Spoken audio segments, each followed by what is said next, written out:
Om Shri Sai Ram. Swami says, the word Veda is derived from the Sanskrit root Vid, meaning knowledge or jnana. Ishvara jnana, knowledge of the Lord, is Veda.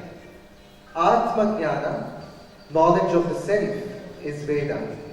Brahma jnana, knowledge of the Supreme Absolute, is Veda. Advaita jnana, knowledge of non-dualism, is Veda. Veda is Vijnana, or knowledge par excellence. However, Swami adds, mere recitation of Vedas is of little use. One should recognize, understand, and practice the teachings of the Vedas. God alone is permanent. The world is but an illusion. This sacred teaching of the Vedas should be publicized and should be imparted to everyone. Every Vedic ritual has as its goal the prosperity and peace of the world. The Vedas yearn to establish the welfare of the three worlds, the nether region, earth and heaven. Swami further adds, every human being must revere the Vedas. It is the very foundation of life. Every act of daily life has its roots in the Vedas. Everyone must regard it as his foremost duty to work for the revival of the Vedas and live the Vedic way of life. Vedas today has been neglected. Veda is the richest of all. It makes no differences of caste and creed. Veda is the relief and remedy for all, and not only for getting power or offsprings.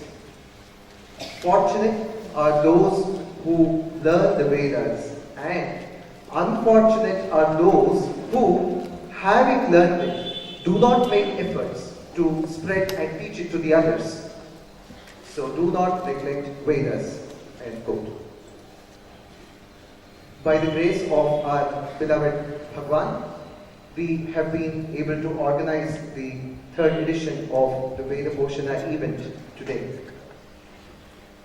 We will begin today's program with the lighting of the Jyoti and begin with the chanting of 3 Okaras, 3 times Gayatri Mantra, 3 times Sai Gayatri, Ganapati and Saraswati Prarthana, and Bhadran Karnevi.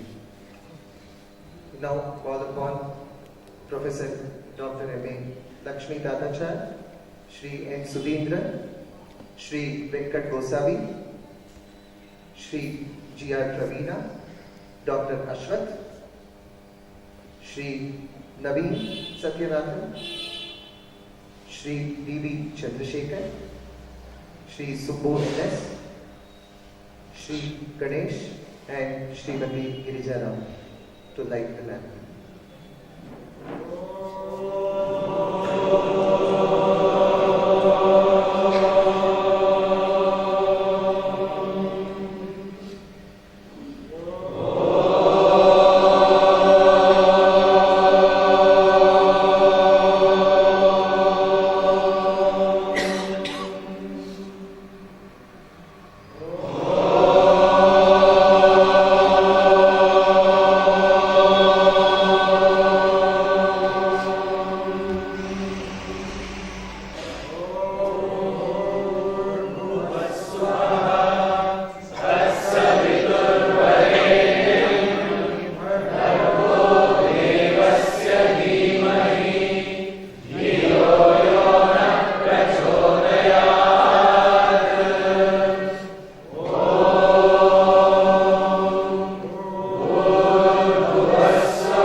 We will now start the program after invoking our beloved Swami.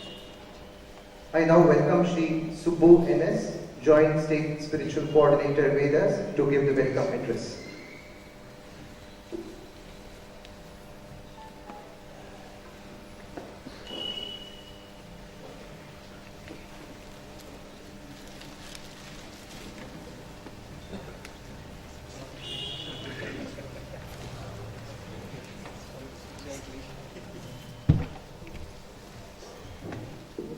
Om Sri Sai Ram.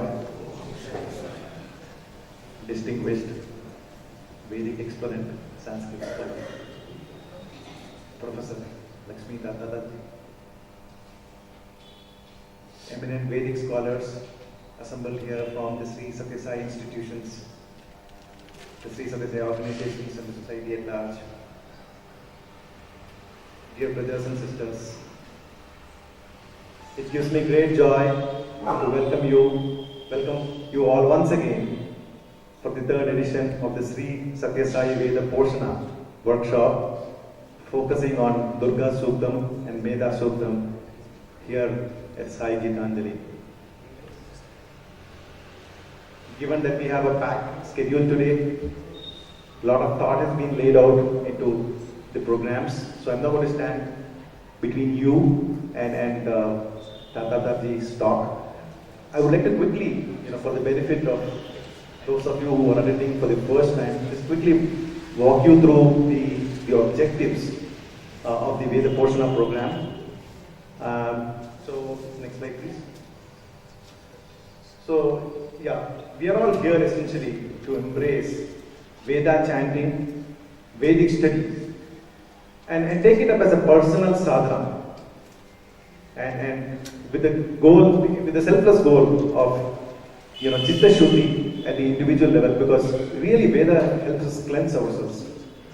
And at the universal level, we pray for Loka Kalyana and we use the medium of Vedas to achieve that. We are all here to improve our quality of chanting, both individual and collective chanting. We would like to increase the number of certified Vedic trainers. Among you, we want to basically ignite the spark and take you all to a level where you can become competent enough to, take the Veda Poshana, forward into the society and into the organization. We want to encourage new aspirants, through these workshops, come here, get to know what Veda is, listen to, exponents, and then basically start to commence Vedic Veda learning. And last but not the least, we want to understand the import of the meanings, the import of the Veda mantras, and make an effort. I'm sure with Swami's grace, we will succeed if we make an effort to, put into practice the message that we get from the Vedas.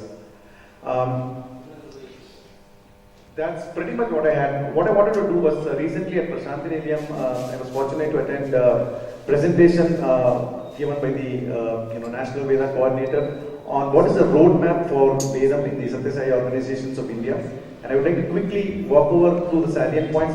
I'm happy to share with you that our programs in Karnataka are very, very aligned to the vision of the All India President, how he wants to take Vedam forward. But I just want to quickly share some novel ideas that came out in his presentation. So he has, next slide please. Next slide please. So what we have not looked at as part of the Veda Poshana initiative in Karnataka is we have not focused on science so far. And our All India President has given a strong direction that to reach out to the youth of today, we have to have a good balance between and draw them with the help of science, right? So that's where we need a balance between modern living, but we need to live in the modern age with ancient knowledge. What better than Vedic knowledge for that? Because Vedic knowledge has both Paravidya and Aparavidya, which means knowledge that's required for worldly life here, and as also beyond the spiritual knowledge which is beyond this world. This is, again, very extremely relevant to the modern context, and there is a lot of evidence, and today we have Professor Lakshmithathachar to corroborate some of these, to link science with Vedas and to corroborate. There's a lot of evidence behind, behind all this, that there is a scientific basis for what we are, chanting, for what we are, training other people. There is a scientific basis for all that. How we improves ourselves, in a scientific manner. Next slide, please. There is a he has given us a tall order, the All-India President. He would like to set up Sai Vedas, or Scientific and Investigative Vedas. He wants to have a research center, and I'm sure by Swami's divine sankalpa, it is bound to materialize. And we will all have an opportunity to participate in his mission, in his divine sankalpa of Sai Vedas, the research center, which is going to be a center of excellence, and it's going to be exploring the scientific temper in the Vedas. It's going to be investigating a lot of Vedic literature and drawing out the pearls of wisdom from there. We're going to have a great, library of literature, and there's going to be a lot of training and certification which is going to kind of roll out from this scientific, center of excellence for Vedas. Right? Next slide, please. So I'm not sure if the TV screen is, at least the slide is clear to all of you, but he has drawn up a very extensive, program for all of us, and we are all, fortunate and blessed to be part of it, and I'm sure, when we work together, we can go speedily towards our destination. But the main aspects of this program, which is, this is kind of a schedule drawn for 2016 and 2017. It's put up here, but the key thing is, there are two major events. There's going to be basically a train-to-trainer program at the All India level, and in Poshana later this year. And there is a prayer to Bhagavan, and also they're working with the various government organizations to have a massive Veda rally at maybe the Janpath, or maybe India Gate at New Delhi, right? He was talking of something like 1 lakh Veda chanters. Just imagine the vibrations and the message we are giving to the world through Vedas. So, a lot of plans, lot of work underway to take Veda forward. Let's thank Bhagavan here to have us as his instruments in his avataric vision of Veda Poshana. Thank you, and Jai Sai Ram.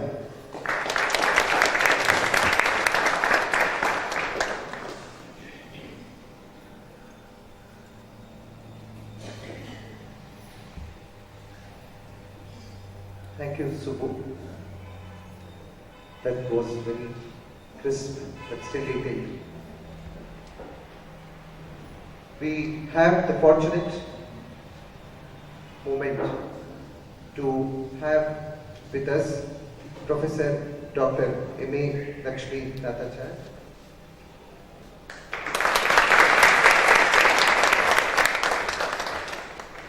Professor Dr. M.A. Lakshmithathachar is a traditional Sanskrit scholar who specializes in all the Indian knowledge systems.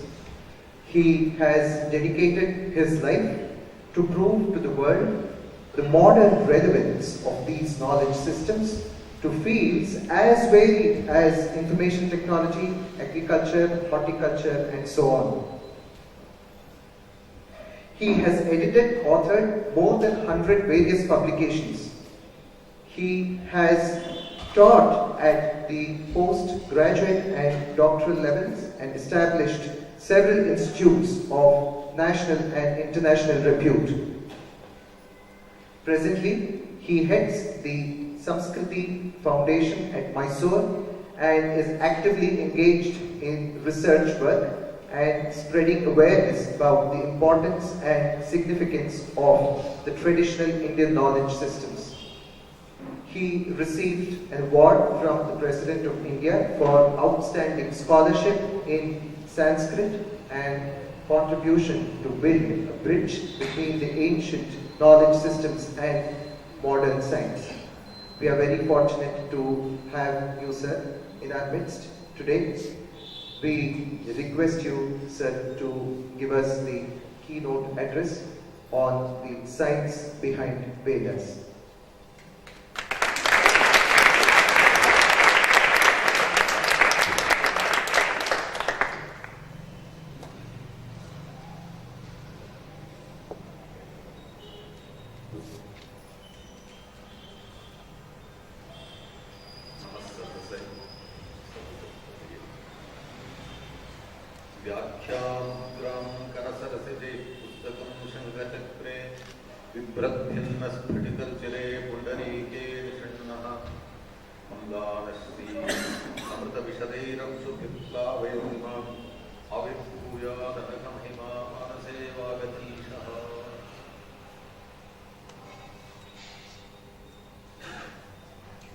Respected Jnanavrithas, Vayovrithas, and also devotees of Seva. I am extremely happy to be here on this occasion, particularly which is striving very seriously to develop Vedas or Veda Poshana. And I think Veda Poshana is a must if India has to survive. Without Vedas, India cannot survive according to. Then many times people say, what is the use of the Vedas? There are few Vedic scholars who are always ignored by the people. Many times when the religious functions take place, they will be used, they will be respected, they will be prostrated. But at the same time, as soon as the religious function is over, they are thrown out just like the banana leaves after eating them. This should not happen. The main problem with regard to Vedic studies is, according to me, the Macaulay's education system which was brought. And Macaulay, in his letter to the British Parliament, says very clearly, I have opened a school in Calcutta where 1,600 students are studying. All of them are having Bible in their hands. I envisage that within 330 years, every Indian will have a Bible in his hand. On the other hand, just like our Swamiji, we should envisage that every Indian should have a Vedic book or Vedic text in his hand. That should be our goal or objective. When I am thinking of the study of the Vedas, I am so much enamored of the Vedas just because Vedas help us to do multitasking. Many people do not understand how the Vedas have to be studied or they have forgotten about it. Vedic tradition is considered to be an oral tradition, not a written tradition. And once upon a time, it was thought, if you commit Vedas into writing, you are committing a crime. That means it should be online, it should not be offline. Nowadays, even people who study the Vedas will have books. That means it is offline according to me, not online. So from that point of view, how we were able to preserve the Vedic tradition, that's what I want to say. I don't know whether you have heard of Mr. Narasimhan, who was earlier chief of the CMC. And he has written a beautiful article about the oral tradition, and he has also written about how Vedas were preserved.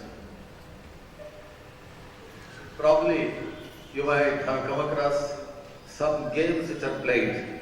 One of them is a Chinese game where 8 or 10 people will sit in the form of a circle.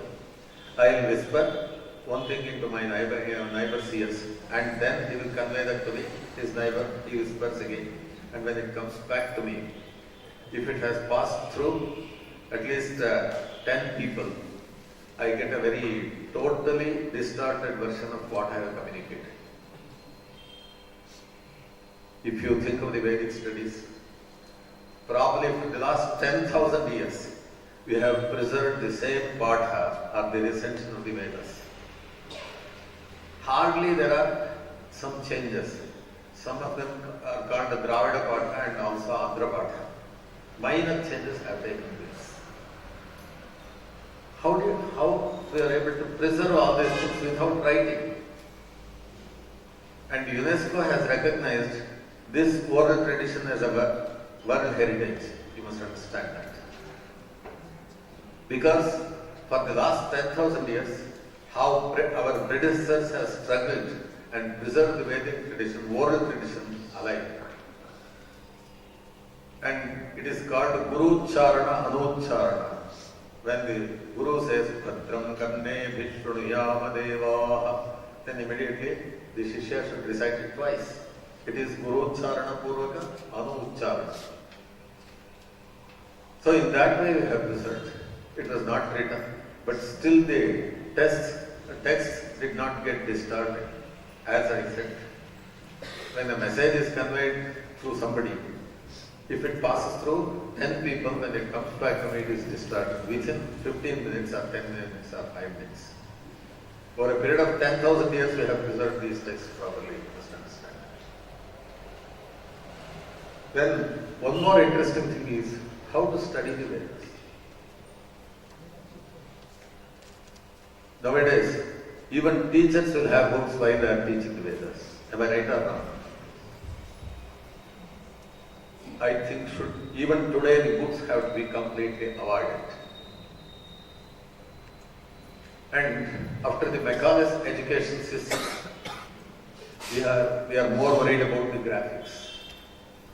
And the eyes are more important than the ears. When you admit your child to the kindergarten, the first thing will be taught or she will be taught is A stands for apple or something. It's not so. They will show the graphics of A. The orthographic representation of the sound of A. What exactly is the sound of A? I don't know in English perfectly. Is it A or A? I don't know. That's entirely a different issue. And Vedas excel in all these things is different. Then we start with something. We show an apple and show a graphic. And to teach the sound of A, we have to teach the orthographic representation of that sentence. The lines should come like this, and then it represents a particular object, etc. Whereas, while we were teaching the stotras to our own children earlier, according to the Vedic tradition, we would never expose them to graphics immediately. On the other hand, the sound was conveyed directly to the brain, and the child should grasp the sound and then repeat it. So we are directly going into the sound. If you go through the science of India, sound is associated with the Akasha. There is the theory of the Panchamahabhutas, Prithvi, Ap, Tejaha, Vayu and Akasha. Akasha is the highest level of the Panchamahabhutas. So we initiate education through the sound, not by writing. And directly sounds are conceived or consumed, and then what happens? It is reproduced. And these sound wave patterns have got such a wonderful impact on the brain. Regarding that, I will show you some videos which I have collected from internet only. It is not mine. Anyway, they are very interesting. I will show you later. So, in this way, directly there should be the communication of the sound. That's why Ramanujacharya, when he writes in his Sribhashya, he clearly says, Ashtavarsham Brahmanam Upanayita. When I say Brahmana, immediately don't mistake it as Brahmana, etc. On the other hand, those who are fit to receive the Vedas, Brahma is actually Veda.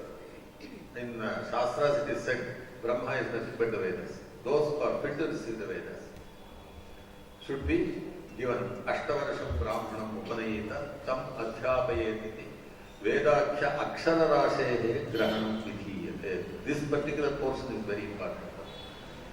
If it is Vedic study, it is Akshara Rashi Grahana first. Don't bother about the meaning in the initial stages. It is grasping of the sounds, Vedic sounds. There are such wonderful sounds. In the Mimamsa Shastra, they have been very clearly stated this Anupurvi Nityatva is very important. If you say Agnimi Ede Prohitam Yajnasya Deva Mritvijam Bhota Aragam Ratnadhagam etc. Even if you say Ede Prohitam etc., the meaning will not change because in Samskriti syntax is so perfect. But that sequence is very important. Sequence is eternal, that's what they say. That means the sound combination should be in that particular sequence only. Agnimede Prohitam, not Ede Prohitam. Though the meaning does not change. Then what happens? You are producing such sound vibrations which will have such a wonderful impact on the brain. On the other hand, if you produce the impact of Ida first and then Agni later, probably it may have a bad effect also. Hundreds and thousands of experiments have to be conducted with regard to these things. That's what I'm telling you. Who are doing it? And we must have a wonderful lab. Nowadays, modern science has progressed so much. And we can also understand how these sounds will have an impact on the brain.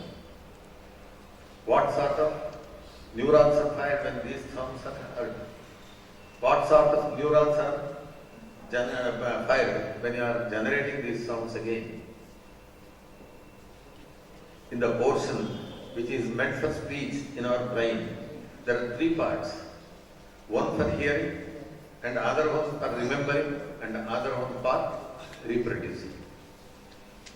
In the Guru Charana, Anucharana Paddhati, we have got scope for all these things. First, when the teacher is chanting, what happens? The Shishya hears. Then what happens? He remembers whatever he has heard, and then he reproduces. That means all these three parts are activated. But have we conducted any experiments to see what happens when these Vedic chantings are given and different mantras are given and when the different mantras are chanted? And even with regard to chanting, there are so many rules and regulations. I'll come to that. And while you study the Vedas, I think it increases enormously your brain power. You will be more creative. Your intelligence will increase, your memory power will increase. Nowadays we are worried about the memory power of the computers, but we are not worried about the memory power of the human systems. How many people are worried about that? And all the examination systems are designed to destroy your memory power. If I am wrong, you please raise some objection. I don't want to say, you should not say anything about what I say. Formerly we had the yearly education system, now we have got semester systems. So that the student can conveniently forget as soon as that exam is over, whatever he has studied. And all the information which is given to you is also meant for forgetting, according to you. Because as soon as you admit your student to the kindergarten, what they will teach? He will say, Gitanjali went up the hill, etc., Baba, black sheep, etc. Learn all those things. And when the child recites this before the mother or parents, then they will be overwhelmed. Wonderful, how beautifully it chants. Suppose he grows up and at the age of 15 or 20, he recites before you, Gitanjali went up the hill, etc., what you will do? You will just laugh at him. Because it was meant for forgetting, not remembering. On the other hand, suppose you teach a nursery rhyme like Angana, Mangana, Mandale, Madhavo, Madhavo, Madhavo, Chandare, Angana, just like this Raslila, Vaimarsam, if you chant that. Suppose you chant it at the age of 80 also, nobody will laugh at you. So Vedas have two important things. Not only you should forget the sounds, you should never forget the contents of the Vedas also. Sounds have their own Shabda Shakti, and these sounds have got their own Artha Shakti. In addition to that, if you go to the highest level, they have got the Bhava Shakti also. Vedas have to be studied at these three levels. These are all macro levels according to me. I don't want to go into those details. With regard to each one, I have to give details, nearly 15 minutes or 20 minutes because the time is limited, I will not go to that. Now I want to say that if you want to learn the Vedas, you have to do multitasking. And probably you cannot come across persons who do all the multitasking when they are learning the Vedas. In Karnataka, probably this Hasta Chalana is completely forgotten. Do you know what is Hasta Chalana? I don't know how to do it. I have seen people doing it in Madhya Pradesh and so many other places. Udatta, Anudatta, Swarita should be indicated by means of raising the hand and lowering the hand. And then when you are chanting, different letters, different fingers have to be moved. How many people know about it? And not only that, you should also be careful about the accents. Udatta, Anudatta, Swarita. If you make one small mistake, probably it may result in disaster. Many people might have heard Yathendra Shatru Swarato Paratad Savadvajro Yajamanam Hinasti Indra Shatro Vardhasva or Indra Shatro Vardhasva, which is correct. If you don't know the music or if you don't know the swaras properly, if you miss a spell as a particular swara, then what happens? It will result in disaster. That's what happened to this Diti. Diti wanted to have a child which will kill Indra because Indra was killing all the Daityas. At that time, she performed a yaga. While the yaga was performed, she was offering the oblation into the fire. Said, Indra Shatro Vardhasva. The enemy of Indra should grow further and we should destroy the Indra. But unfortunately, just because the swara was not properly pronounced, then what happens? It meant the semantic analysis will be totally different if slightly the swara changes. So it meant Indra, who is the Shatru of her own son, he should grow. He grew and ultimately entered into her womb and he destroyed the fetus itself completely. That is the story. Savat Vajraha Yajamanam Hinasti. If any person is doing sacrifice, if the mantras are not chanted properly according to the proper accent, then that Vak Vajraha, it is just like a thunderbolt. It will destroy the Yajamana or the sacrifice. So how much of responsibility is there while learning Vedas? That's what I tell you. And further I want to tell you, if you want to go to the micro level, what we have to do is, it is just like this. It is called Varnakrama. I have done some analysis about that. Before that, I will tell you one interesting episode which happened with regard to this Varnakrama. I did some research on speech synthesis and speech recognition in Sanskrit using Padinian parameters. So while I was doing this I was interacting with so many people. Dr. Yajnanarayana, probably many of you might have heard, was in Indian Institute of Science. Later he was in Madras, IIT Madras. And he recognizes me and he respects me. Just because I gave him some information which was given by Pandit, not by me. Both of us were sitting in Central Institute of Indian Languages. Incidentally, he said, Lakshmithathachar must do syllabic tagging of the speech database. Just like any other Sanskrit Pandit, immediately I told him, sir, why unnecessarily reinvent the Vedas, reinvent the Veda? Immediately he flared up and said, you Sanskrit scholars and Sanskrit Pandits are always like this. You always say, it has already been done, etc. I don't agree with you. Then I said, I am not a Sanskrit scholar or a Pandit. I am a student of Sanskrit. But I am a totally different type of student of Sanskrit. In Kannada there is a beautiful statement, Pratyakshavadaru Pramanisi Nodu. I will do that. That is my attitude, so don't blame me. Today I will not have any more discussions with you. I will give you an audio cassette. Please listen to that and come back to me.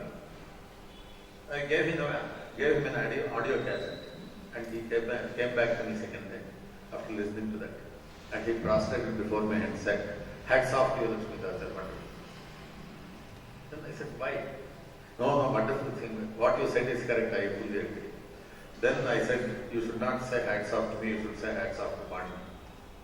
This is not the contribution of Lakshmithathachar, it's the contribution of Pani. Just he has shown you this." So from that point of view, what happened? I had given him a cassette in which the Varna Krama is decided. If you want to say, Om Namo Vishnave, is this statement. This has to be done. There are 5 levels. I know only 3 levels at present.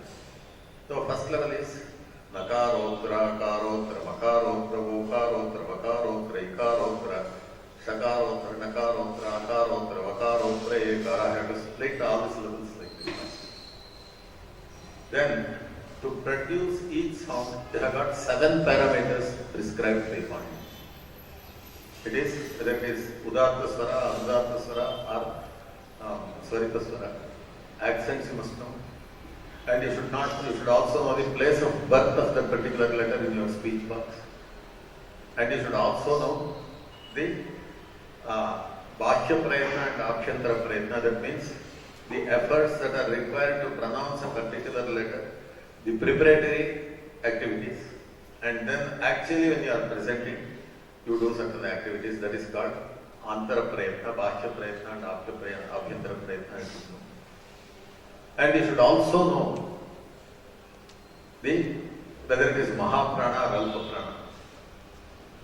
When you are pronouncing Palasha, if you say Palasha, Palasha means a person who eats meat. Palasha means a person who eats fruit. So we are converting a rishi into a demon. That should not happen. Just because you mispronounce the Mahaprana and Alpa Prana. This one. In addition to that, the duration of that particular letter, whether it is Ekamatra Kala or Dvimatra Kala, Trimatra Kala, etc. In this way, 7 parameters have been prescribed with regard to the pronunciation of each letter. So what you have to say is, when you say Om Namo Vishnave, Na, this is the Bhashya Prayatna, this is the Abhyantara Prayatna, all these things you have to recite in the second level. And then you should also mention about the Angani Bhava, etc. That means whether Nakara is subservient to Akara or Akara is subservient to Nakara. N plus A is there, you know. Namo. In that way, with regard to each letter, you have to say. So suppose you want to specialize or learn one particular branch like this, how many years of tapas or penance you require, you please tell. You may say it's impossible, but that was the dedication of our forefathers. Our predecessors had struggled so much to preserve the knowledge by means of the sounds, not by means of writing. For the last 10,000 years, if we are abandoning them, if we allow them to be destroyed, then are we not committing a great sin? Is it not a heinous crime on our part to please them? So from that point of view, I say, Vedic studies are very important. Then he said, syllabic tagging has already been done, I do agree.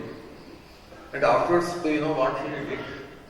Whenever he used to refer to speech synthesis and speech recognition in India, which is done from the point of view of Sanskrit, immediately he would say there is one great person like Lakshmithathachar who can do this, no other person in India can do that.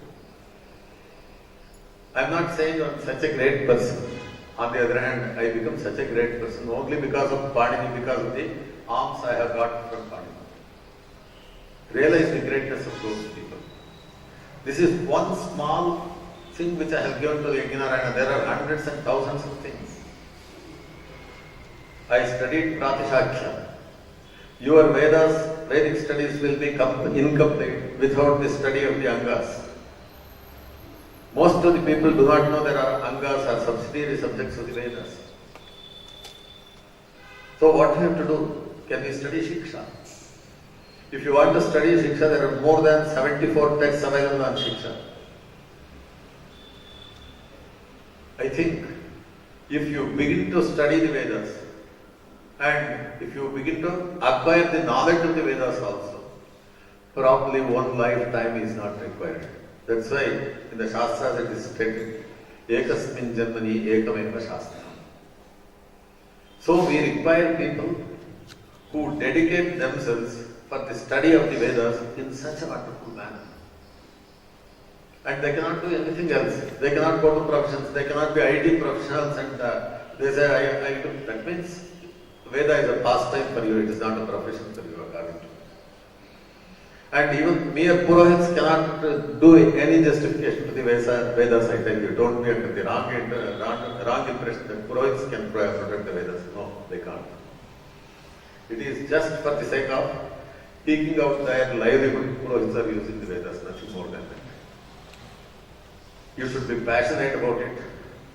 Not you should be passionate about the texts. You should be passionate about the contents of the texts.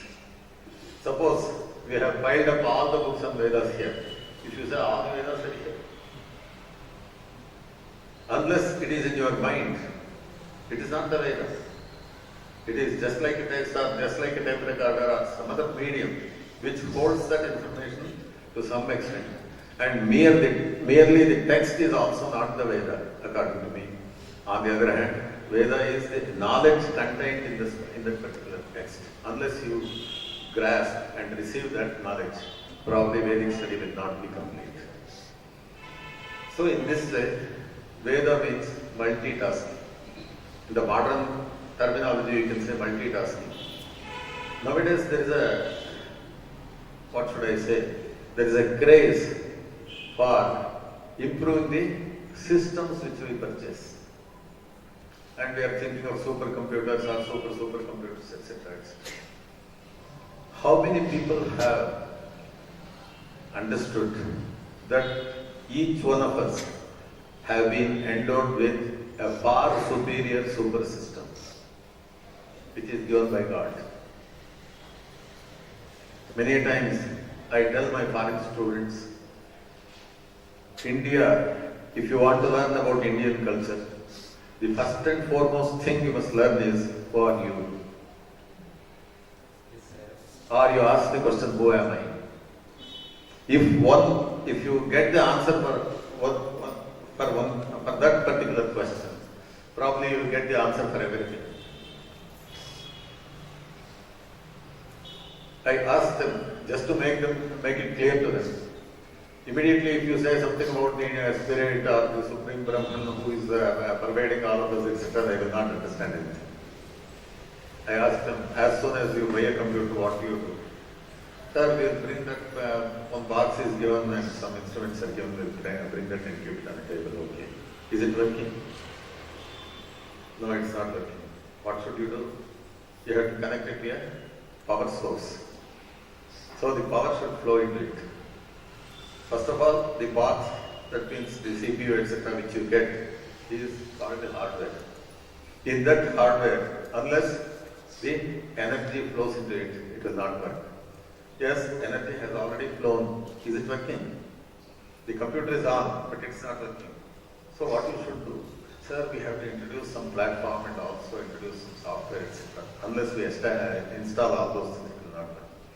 That means artificially we are introducing into this a thinking power, mind. Let us say these are the three things.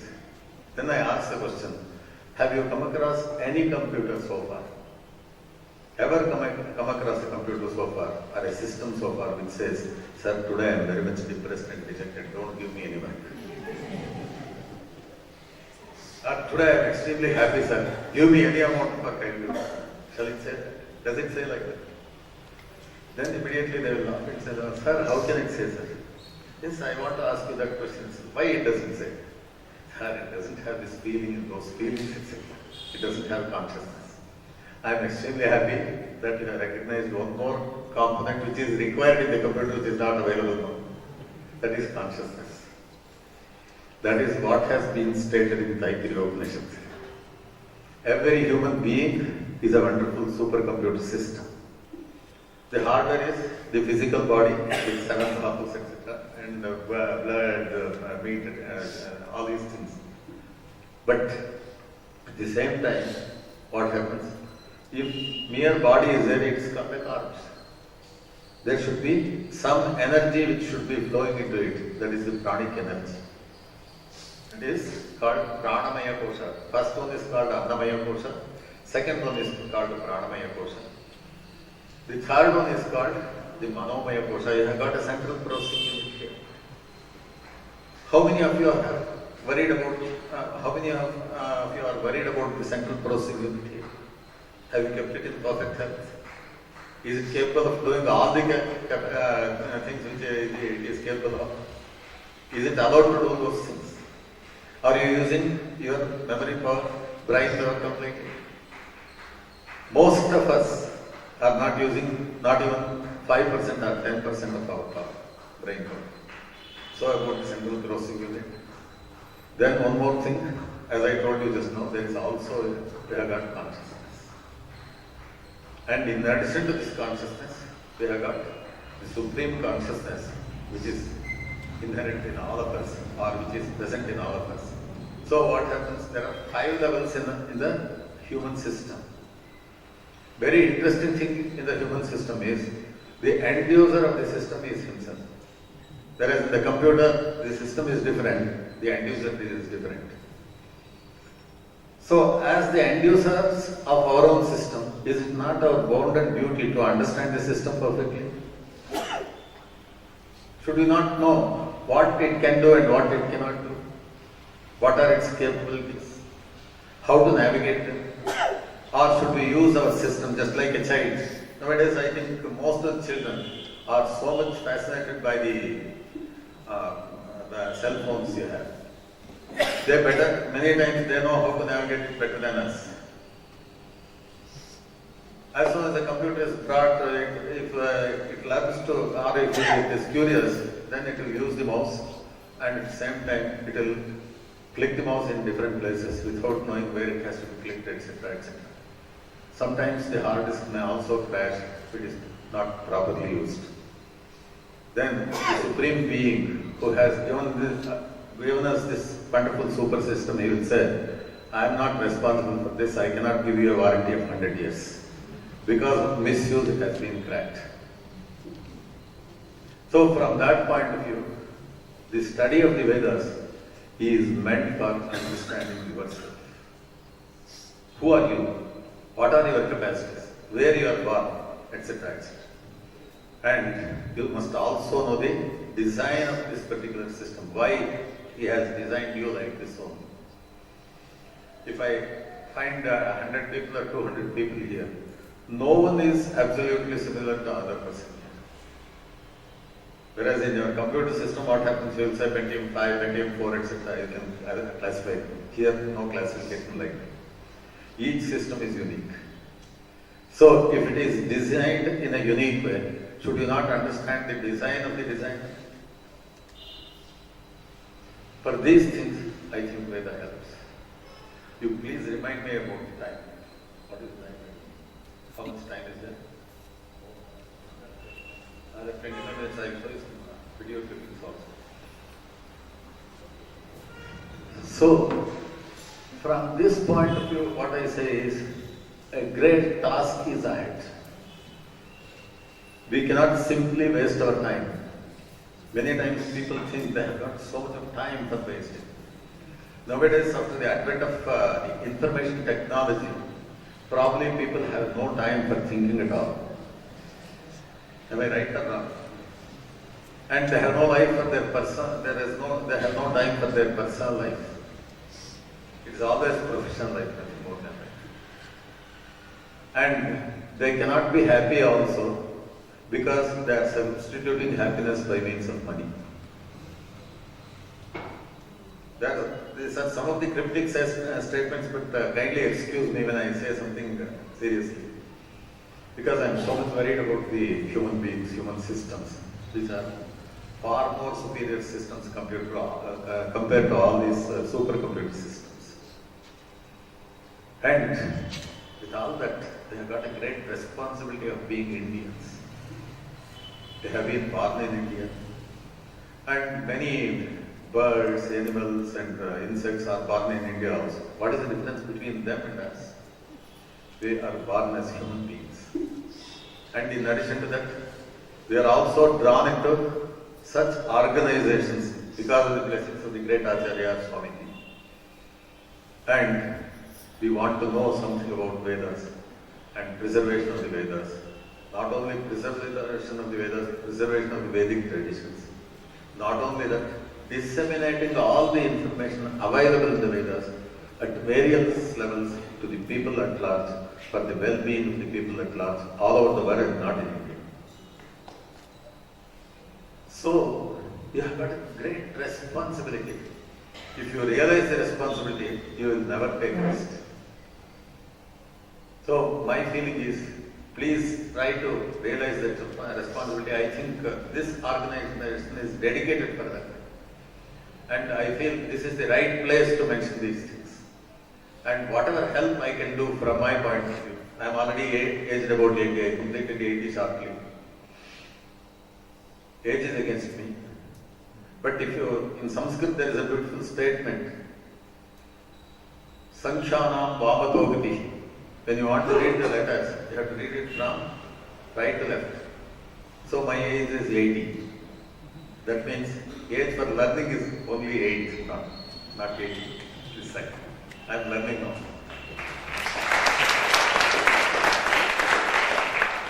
Let us not bother about the age or something.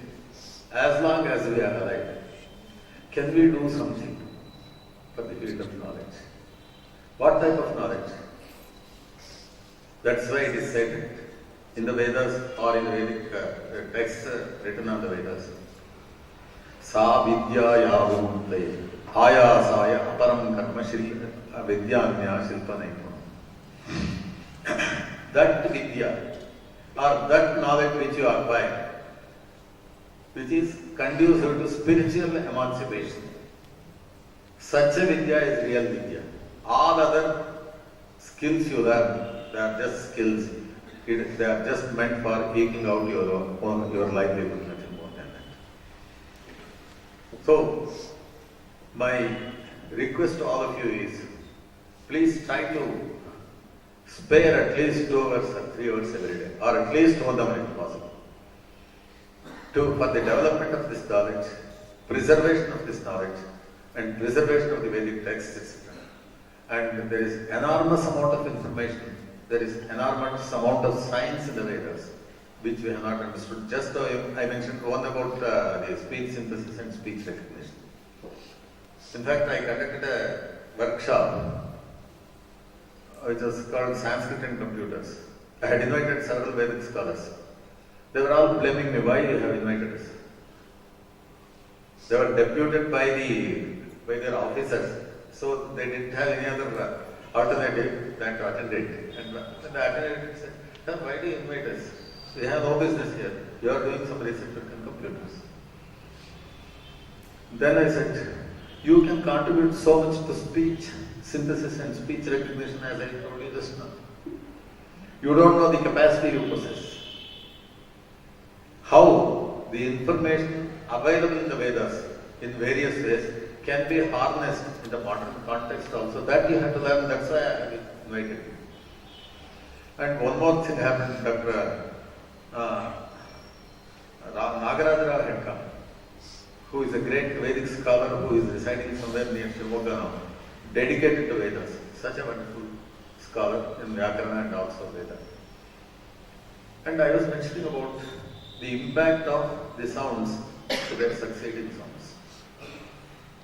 When you use the word Kamalam, how many letters are there? Kakara, Akara, Makara, Akara, Lakara and Akara. From the point of view of a person who does speech recognition, he thinks there are 3 Akara sounds here. A, Ka, A after Ka, and A after Ma, and A after La. From my point of view, all the 3 Akaras are totally different. I converted them into waves using sound force. And if you replace the second akara by the first akara, the sound is totally different. Then they realize, sir, Parachaya Anukari Svakashya Panini has stated, Gitanjali has stated like this. That's what he told me, Nagar. Then I said, that's why I have invited you to come to this seminar. I don't have so much of knowledge as you possess about Vyakarna. But using the modern gadgets, you can also prove that the knowledge possessed by a great scientist, Panini, is wonderful. I have created another small software. It is called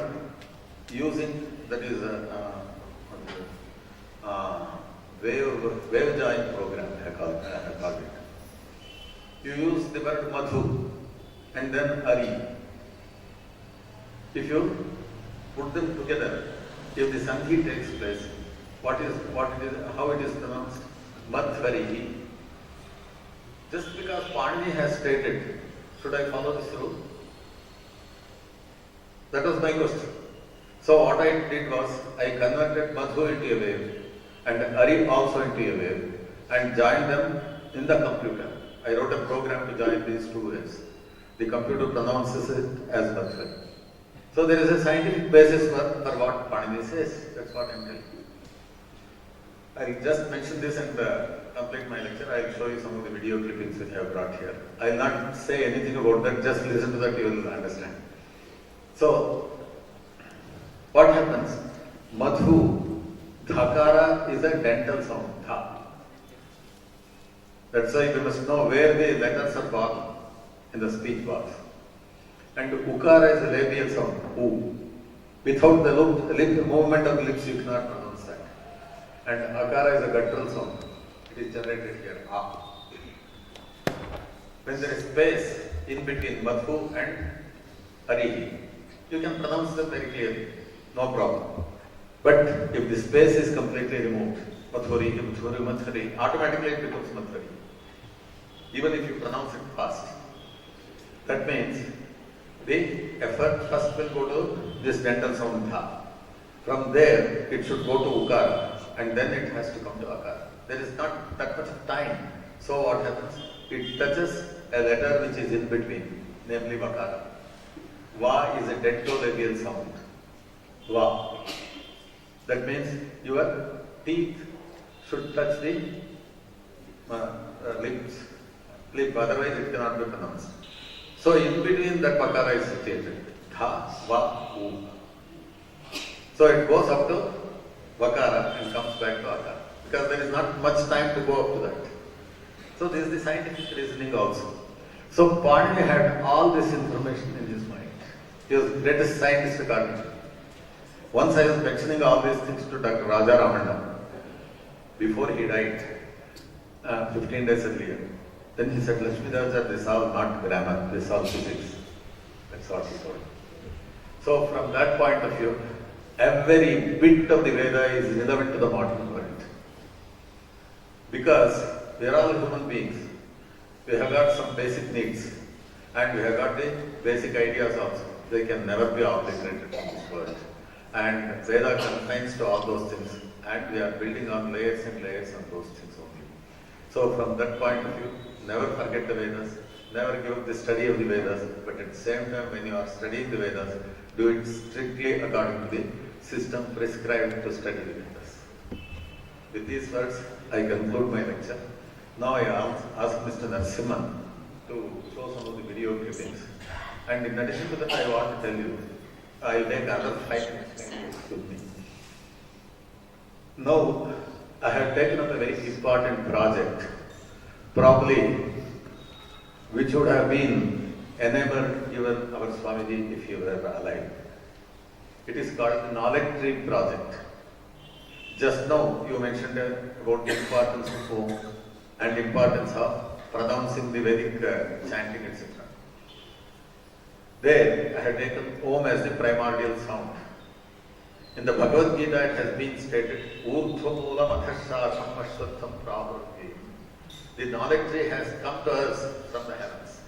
So it is Urdhva Mula. The roots are at the heaven. and all the trees spread to this world. So it is an inverted tree. According to Indian knowledge systems, every Indian knowledge system is an integral part of this whole knowledge tree. Any information cannot be put anywhere. In the West, there is so much of compartmentalization of knowledge. And a person who is an expert in a particular domain, he will say, all the other domains I don't care, etc., etc. In India, it is not like that. All the knowledge systems have got their allied knowledge systems. They have to be put together in a specific way. And each and every leaf of this knowledge has got its own specific place. You cannot take this leaf and place it here and take this leaf and place it there. So, it is an integral part of the knowledge tree. In that way, I want to build up the Indian knowledge systems. In Indian knowledge systems, I have mentioned about the Omkara. From Omkara, we have 4 Vedas. From 4 Vedas, we have got 6 Sanghas. And from 6 Sanghas, we have got 14 Vidyas, Upavedas also, and 18 Vidyas, 64 Kalas, and 532 Kalas now. And probably there may be more things also. And if I struggle very hard, probably I can bring any knowledge system of the world, not only Indian knowledge systems, in a tree structure so that searching in the Google will be very much helpful. And it is one click for getting that in particular information. Knowledge at one click, that's what I have mentioned. So if possible, I will show you a few portions of that, samples of that. And also, I have collected information about sciences, Indian sciences. I have put all the modern sciences in the tree structure. And under those heads, I am putting all the Indian science trees. And that also you can see. Probably it may take another half an hour or something. I just show you samples. If people who are interested in joining hands in this particular Jnana Yajna, all of you are welcome. No caste or creed, no distinction or anything. We are all working for the sake of knowledge. Knowledge is Veda, nothing more than it. We can enliven the Vedas again, and we can enliven the Vedas together. Sahana avatu, sahanau bhunaktu, sahaviryam karavavahe. This is most important from my point of view. Let us do it and achieve remarkable and spectacular success. Thank you very much. Om Shanti.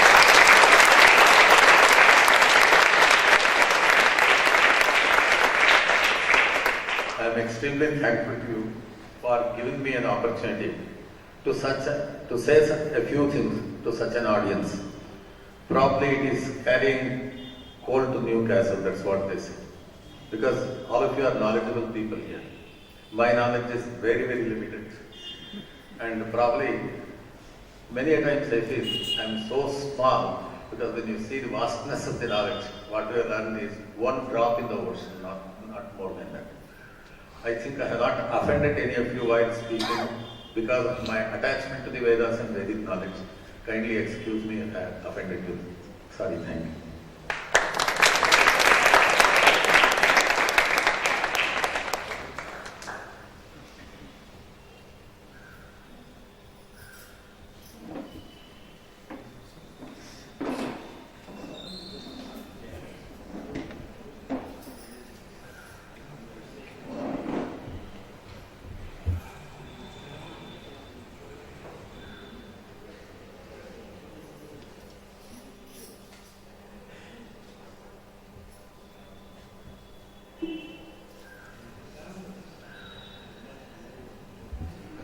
Also much higher frequency than we can hear. Could the sound of the sun be part of the universal language system? NASA has recorded the actual sound of the sun in deep space and compressed the inaudible waves so that human ears can hear it. If we listen to the sound, we can hear and feel a deep vibration. The sound of the sun recorded by NASA is precisely as the ancient Hindus had described it in the Vedas thousands of years ago. It is a mantra that can be intoned with human speech as Om.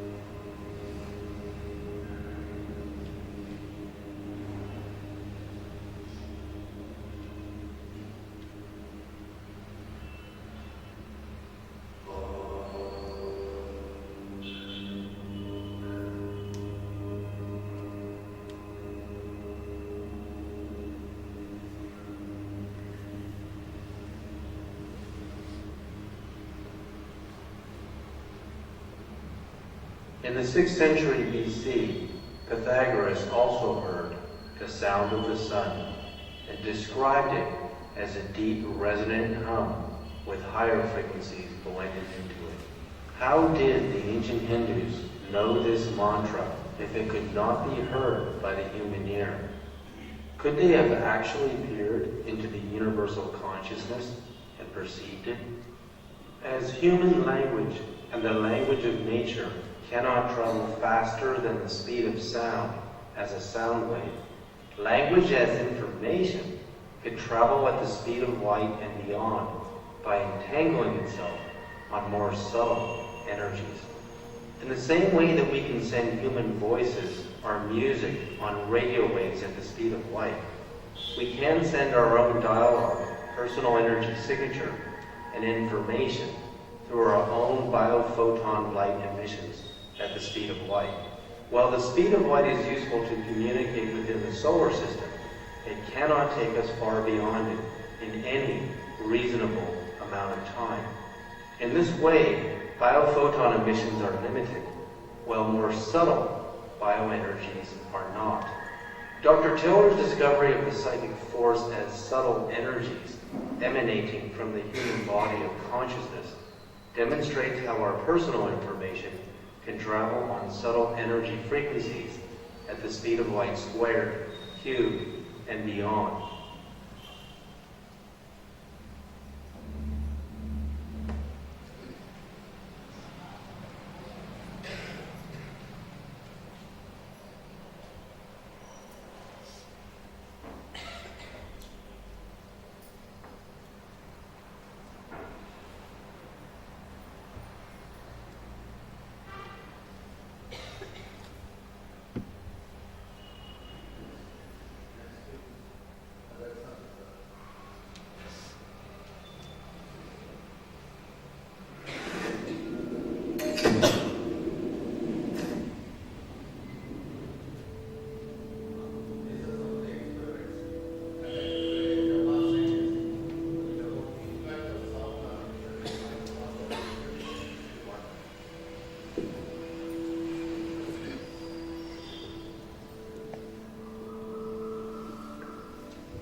That means when you have got certain feelings in your mind, that can also influence the Panchamahabhutas.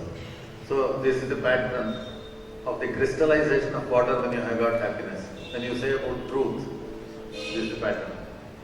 When the water is crystallized afterwards.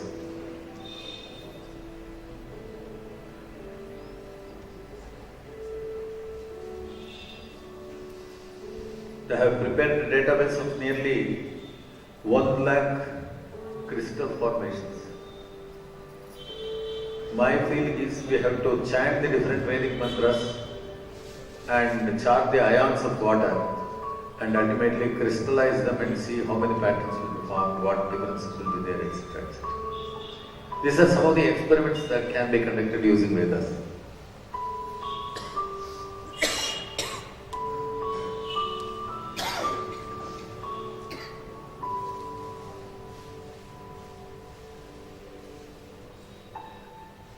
When you say Adolf Hitler, the crystallization will take place like this.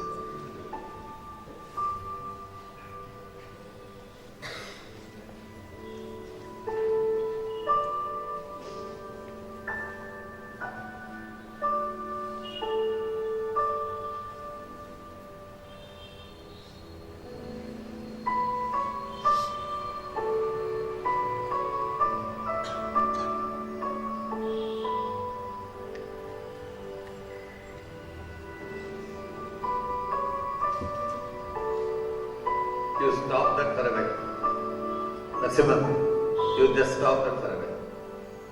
Very interesting thing is, Beethoven's music is used to charge the water, particularly in Araval. Araval you might have heard in Pondicherry. And they say not only clean water should be given to the people to consume, we should also energize them by means of mantras and also Beethoven's music. For the foreigners, they are using the Beethoven's music. For the energization of water, for Indians, they are using certain mantras in Arabic. That also I have not mentioned it here.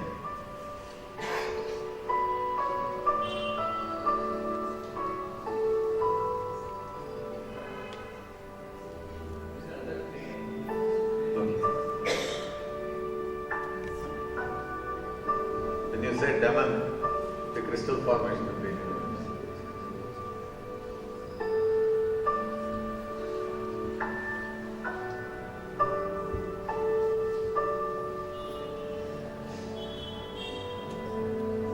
anger.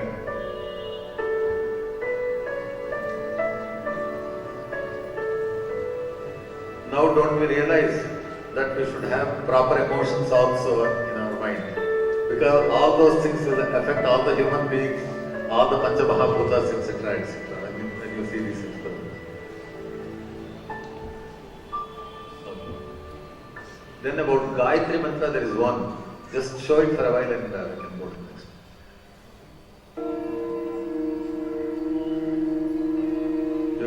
You have chanted it just now, that's why.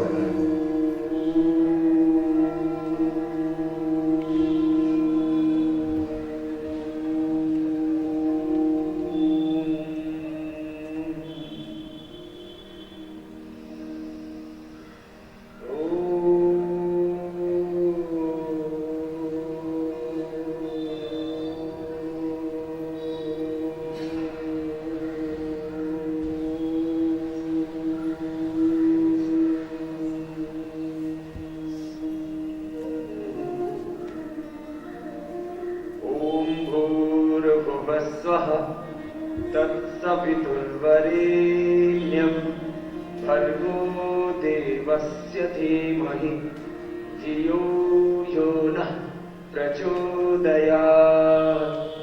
ॐ भूर्भुवः स्वः तत्सवितुर्वरेण्यं भर्गो देवस्य धीमहि धियो यो नः प्रचोदयात्। भूर्भुवस्वः तत्सवितुर्वरेण्यं भर्गो देवस्य धीमहि धियो यो